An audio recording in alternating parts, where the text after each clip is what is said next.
Di balik tak diundangnya Syifa Haju ke pernikahan Amanda Manopo, penyebabnya terkuak. Aktris Syifa Haju memberikan respon bijak soal dirinya tak diundang ke acara pernikahan Amanda Manopo dan Kenny Austin.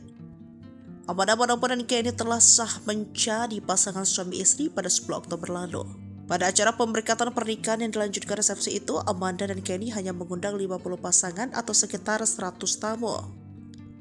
Bahkan Syifa Haju yang dikenal cukup dekat dengan aktris bernama lengkap Amanda Gabriel Manopo itu pun tak termasuk dalam 100 undangan tersebut. Dalam unggahan Instagram story eksklusif, Syifa mengaku tak masalah tak mendapat undangan dari bintang sinetron Ikatan Cinta itu. Menurutku gak usah dipermasalahin undang-mengundang, tulis Syifa.